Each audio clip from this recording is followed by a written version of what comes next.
दोस्तों the Kerala story को लेकर के बवाल मच चुका है, जहां तमाम लोग ये दावा कर रहे हैं कि ये इस्लाम और मुसलमानों के खिलाफ प्रोपागेंडा फैलाने वाली फिल्म है।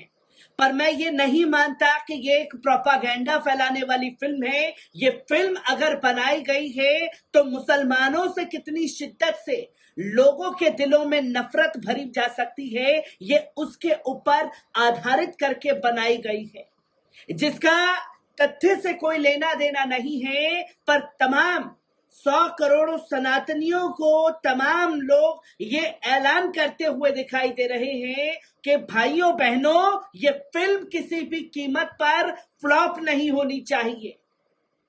जो कि तस्वीरें लगातार सोशल मीडिया पर दिखाई जा रही हैं, और जब इस्लाम और मुसलमानों से नफरत करने वाली फिल्म को बनाया जाएगा तो ऐसी तस्वीरें भी आना शुरू हो जाएंगी।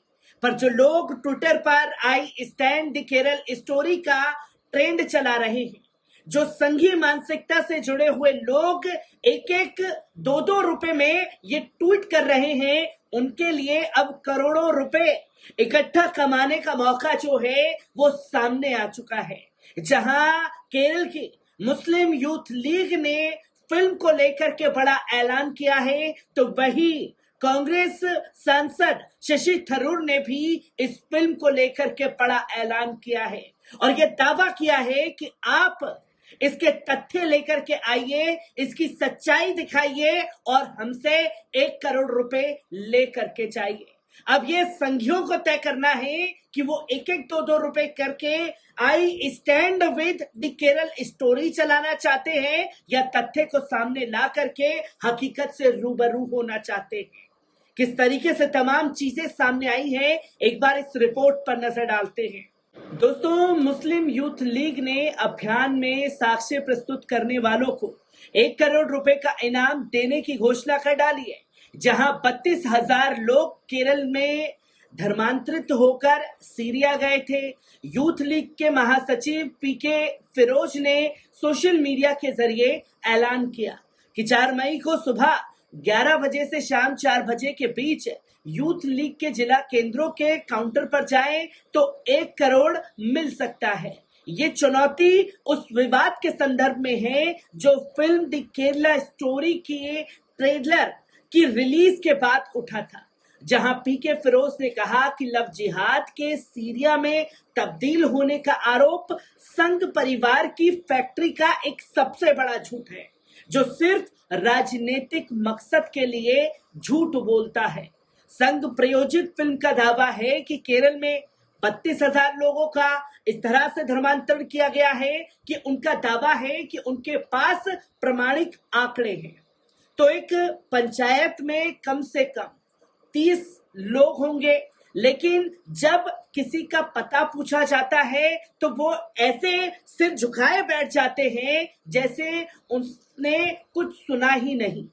केवल राजनीतिक उद्देश्य के लिए झूठ बोलने वाली संघ परिवार की फैक्ट्री में सबसे बड़े झूठों में से एक ये आरोप है कि लव जिहाद ने सीरिया में धर्मांतरण किया।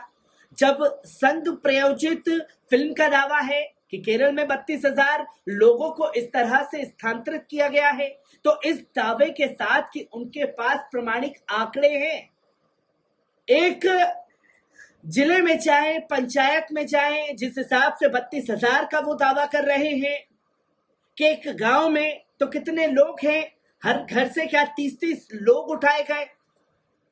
ये दावा मुस्लिम यूथ लीग के द्वारा किया गया है और मुस्लिम यूथ लीग के लाने वालों को 1 करोड़ रुपए देने की घोषणा तक कर डाली है। तो जिस किसी के पास सबूत है वे मुस्लिम यूथ लीग के जिला केंद्रों में काउंटर पर जमा कर सकते हैं और बिना किसी परेशानी के 1 करोड़ रुपए प्राप्त कर सकते हैं। इसी के साथ साथ आपको बता दें कि कांग्रेस नेता और तिरुवनंतपुरम से सांसद शशि थरूर ने रविवार को फिल्म द केरल स्टोरी को लेकर ट्वीट के जरिए अपनी प्रतिक्रिया दी। उन्होंने पोस्ट शेयर करते हुए फिल्म की आलोचना की, जहां शशि थरूर ने ट्वीट किया, ये आपकी केरल स्टोरी हो सकती है, ये हमारी केरल स्टोरी बिल्कुल नहीं है। फिल्म 5 मई को सिनेमाघरों में रिलीज होगी। सुदीप्तो सेन ने इस फिल्म की कहानी लिखी है और इसे निर्देशित किया है कि फिल्म केरल में 32,000 महिलाओं के लापता होने के पीछे की घटनाओं पर आधारित है। इसमें दावा किया गया है कि लापता महिलाओं का धर्मांतरण किया गया, उन्हें कट्टरपंथी बनाया गया, साथ ही भारत और दुनिया भर में आतंकी गतिविधियों में उन्हें लगाया गया। फिल्म को लेकर घमासान मचा है। केरल के मुख्यमंत्री पिनराई विजयन ने भी द केरल स्टोरी के लिए निर्माताओं पर अपना निशाना साधना शुरू कर दिया है और फिल्म को केरल में बैन कर दिया है। रविवार को उन्होंने कहा कि वे फिल्म के जरिए लव जिहाद का मुद्दा उठाकर राज्य को धार्मिक अतिवाद के केंद्र के रूप में पेश करने संबंधी संघ परिवार के एजेंडे का प्रचार कर रहे हैं और फिल्म में इससे ज्यादा कुछ भी नहीं है। विजयन ने कहा कि लव जिहाद जैसे विषय की अदालतें, जांच एजेंसियां और यहां तक कि केंद्रीय गृह मंत्रालय भी खारिज कर चुका है, तो कहां से ये रिकॉर्ड इनके पास है, हमें सबूत दिखाइए।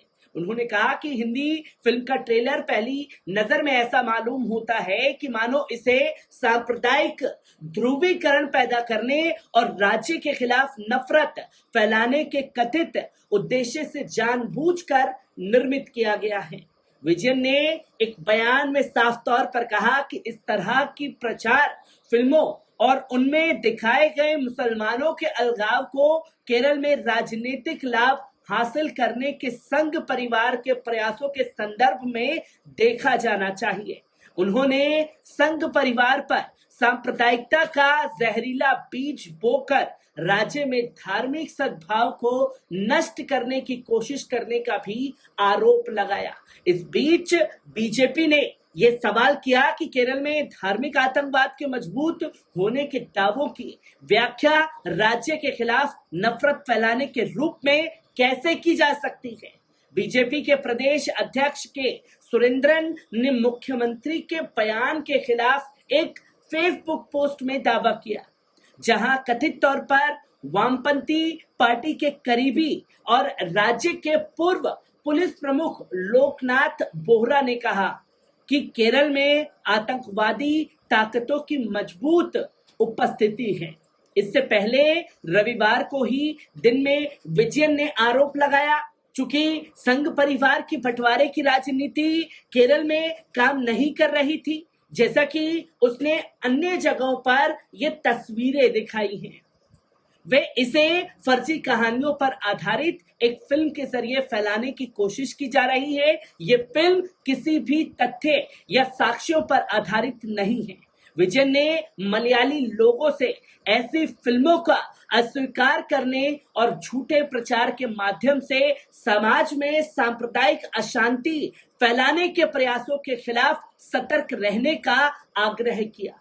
उन्होंने सामाजिक गतिविधियों के खिलाफ कानूनी कार्रवाई की भी चेतावनी दी है, जिसकी तस्वीरें लोगों के सामने आ रही हैं। और अगर इतना बड़ा झूठ मुसलमानों को बदनाम करने के लिए, मुसलमानों से नफरत फैलाने के लिए, इस्लाम से नफरत फैलाने के लिए किया जा रहा है, तो ये तस्वीरें देश भर के लोग जो हैं द कश्मीर फाइल्स में भी देख चुके हैं कि कैसा असर फिल्म ने छोड़ा था और लोगों के दिलों में मुसलमानों के खिलाफ नफरत के बीज बोने का काम किया था।